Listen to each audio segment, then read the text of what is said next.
చిరంజీవి గారు, మెగాస్టార్ గారు తన మేనేజర్ వాళ్ళ కూతురికి ఫంక్షన్కి వెళ్ళి నామకరణ చేయడము, గోల్డ్ చైన్ ఇవ్వడము, ₹1,00,00,000 ల్యాండ్ రాసి ఇవ్వడం ఎట్లా చూస్తారు? చిరంజీవి గారు ఎప్పుడు ఒక మెట్టు పైనే ఉంటారండి. అది మనకి అందరూ తెలిసిన విషయమే, కొత్త ఏం కాదు. సో అలానే ఇప్పుడు ఆయన కింద పనిచేసే వాళ్ళని కూడా మంచిగా చూసుకుంటారు. ఆయన కింద పనిచేసే వాళ్ళలాగా చూడరు, ఆయన ఫ్యామిలీ లాగే చూసుకుంటారు.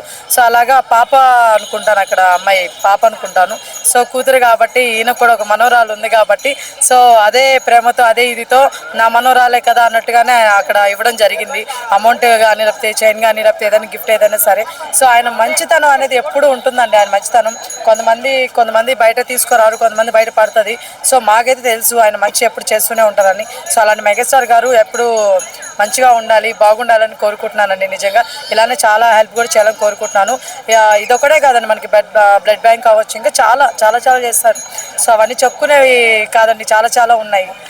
క్యాజువల్గా మనకి ఆఫీస్లో కానీ మన ఇంట్లో కానీ మన కింద పనిచేసే వాళ్ళకి ₹1,00,000 2,00,000 ఇచ్చుకుంటాం. కానీ ₹1,00,00,000 ల్యాండ్ ఇవ్వడం అనేది ఎలా చూస్తారు? That is megastar. అదే చెప్తాను, దట్ ఈజ్ మెగాస్టార్. అదే చెప్తాను, వాళ్ళకి ఉన్నంత ఏమంటారు హెల్పింగ్ నేచర్ ఇంకెవరికి లేదని అన్న కానీ ఒక మెట్టు చెప్తాను, అందరికంటే ఒక మెట్టు అయితే మాత్రం వాళ్ళు ఉంటారండి ఖచ్చితంగా. దట్ ఈజ్ మెగాస్టార్ అండి. ఆయన స్థాయి చెప్పానండి, ఎన్నోసార్లు చెప్తాను, మళ్ళీ ఇప్పుడు కూడా చెప్తాను. ఆయన స్థాయి వేరు, ఆయన స్థానం వేరు. ఆయన్ని సాయం చేసే విషయంలో అవ్వచ్చు, యాక్టింగ్ చేసే విషయంలో అవ్వచ్చు, వాట్ ఎవర్ అండి, ఆయన ఎవ్వరు బీట్ చేయలేరు. That is megastar. Ram Charan గారు బీట్ చేయలేరా? కష్టం అండి, రామ్ చరణ్ గారు కష్టపడి డ్యాన్స్ వేస్తారు కానీ ఆయన దగ్గర ఉన్న గ్రేస్, ఇక్కడ గ్రేస్ అంటే మీకు ఎలా చెప్పాలి, చూస్తున్నప్పుడు ఎంజాయ్ చేయాలి. మనకి అబ్బా ఈ స్టెప్పా అని అనుకోకూడదు అనమాట. చిరంజీవి గారు వేస్తున్నప్పుడు స్టెప్ మనకి ఎట్లా ఉంటుంది అని చూసినప్పుడు ఎంజాయ్ చేస్తున్నాం. విజిల్ వేయాలనిపిస్తుంది, డ్యాన్స్ వేయాలనిపిస్తుంది, మనుగోలు లేచి డ్యాన్స్ వేయాలనిపిస్తుంది, అరవాలనిపిస్తుంది. అది డ్యాన్స్ అంటే అర్థమవుతుందా? అది మనకు కావాల్సింది అనమాట. చిరంజీవి గారికి సాధ్యం. శివశంకర వరప్రసాద్ మూవీ నుంచి ఒక సాంగ్ వస్తుందండి, కానీ సాంగ్ వినాలి. ఏమో మనోడు బీమ్స్ ఆ బీమ్స్ ఏందన్నీ ఒకేలాగా అనిపించేస్తున్నాయి నాకు. మరి సాంగ్ చిన్నది వదిలేరు, గ్లిమ్స్ ఒకటి సాంగ్ది, మళ్ళీ సేమ్ అట్లా అనిపిస్తుంది. బట్ చూద్దాం, ఫుల్ సాంగ్ వింటే కానీ మనకు తెలియదు కాబట్టి ఫుల్ సాంగ్ విన్నాక మాట్లాడదాం దీని గురించి.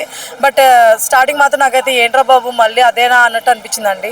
సో చూడాలండి, ఫుల్ సాంగ్ విన్న తర్వాత వాట్ ఈజ్ వాట్ అని మాట్లాడదాం. బట్ ఆయన లుక్స్ చాలా బాగున్నాయి. ఒక పోస్టర్ వదిలేరు అనమాట, జై చిరంజీవి కానీ లేకపోతే ఆ టైం మన మెగాస్టార్ అనిపించారు అక్కడ. సో అది చాలా బాగా అనిపించింది. చిరంజీవి గారిని అలాంటి లుక్సే చూపించాలని కోరుకుంటున్నాను.